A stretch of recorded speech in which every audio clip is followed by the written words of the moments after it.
trip down memory lane with me, the daughter of the love and happiness man himself, Teenie as the world knew him. Mabon Hodges was his name, but I knew him as Daddy. Daddy grew up on the outskirts of Memphis, Tennessee. My mom was a native of Louisiana, and I am their biracial child, born in the 1960s with a story to tell. From abandonment to being denied paternity, to being sought after for adoption by musical colleagues of my dad's and my Kojic pastor, to growing up with the love child of Rufus Thomas, to Daddy's house parties, to Al Green's house, to Bobby Womack's house, to molestation, to looking for love in all the wrong faces, including living with the ex-brother-in-law of Marjorie Harvey, Steve Harvey's wife, to multiple marriages, to finding Christ, and later leading my dad and mom to an understanding of salvation, forgiveness, and repentance. It's story time.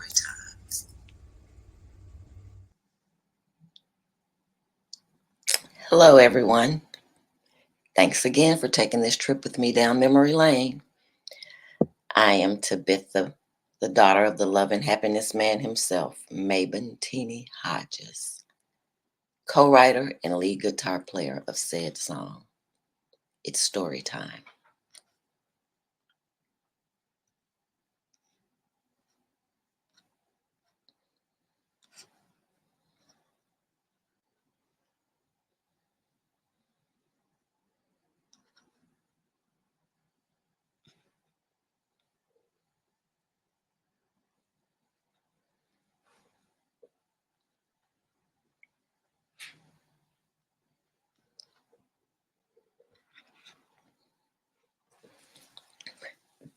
Daddy worked one job, one day, his entire life. Afterwards, music was his life. Music was Daddy's only livelihood his entire life. He worked that one job for that one day at a gas station. As a teenager, around the age 14, as I understand, and it was when he met Willie Mitchell. If my memory serves me correctly, there are many stories Dad and Willie told throughout the different phases, if you would. But that was when Daddy met Willie Mitchell. He even went on to live with Willie Mitchell and become a protege under Willie Mitchell as his musical career was being developed.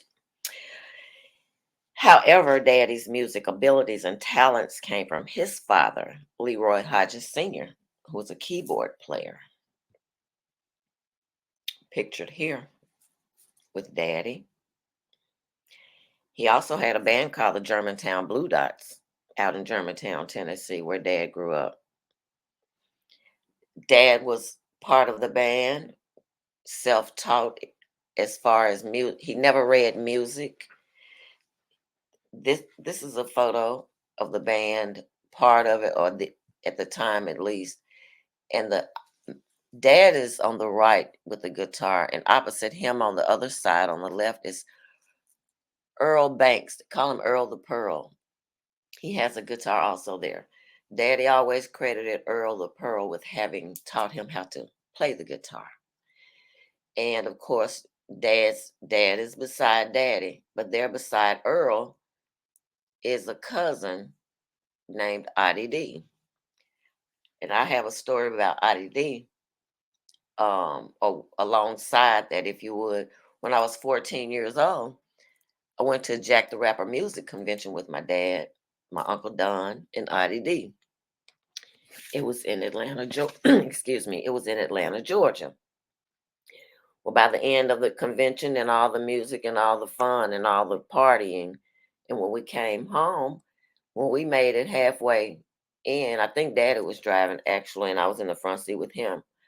Daddy stopped in Nashville and gave me the steering wheel. I was 14 years old.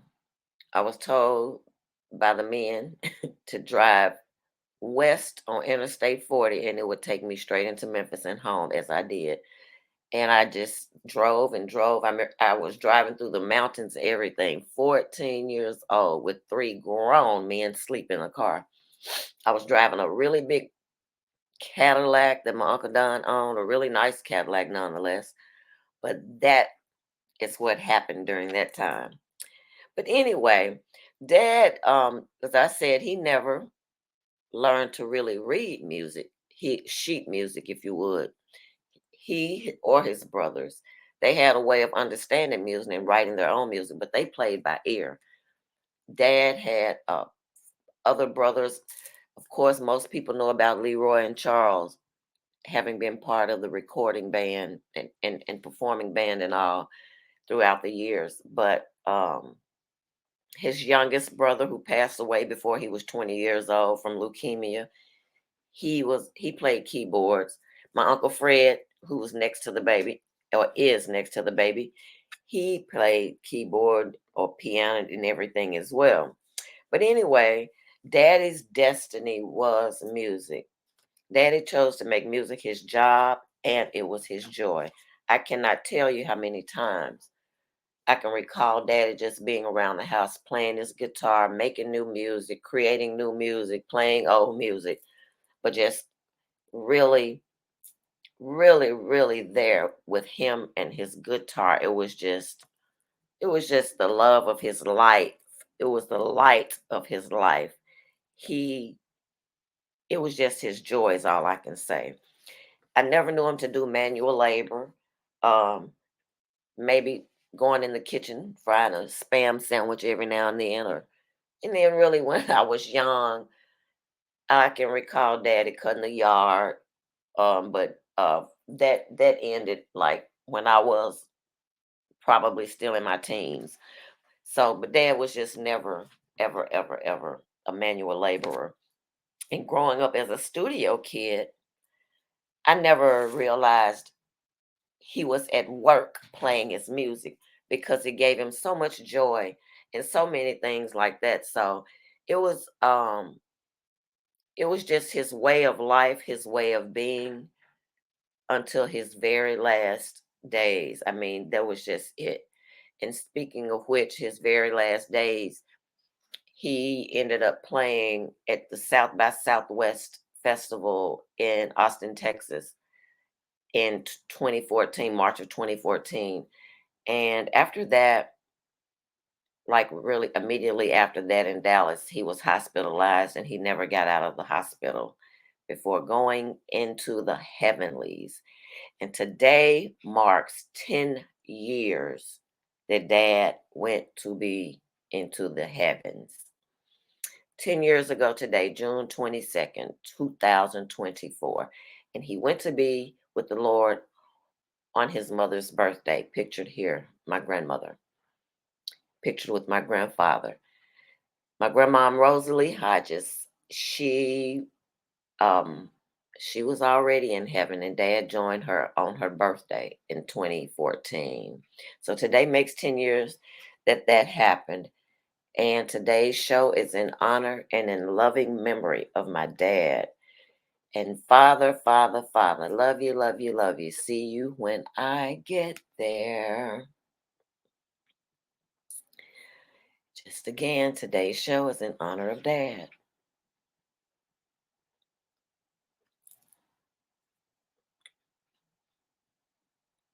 Spend teeny time, story time. And in Dad's very own words, what a world, what a world.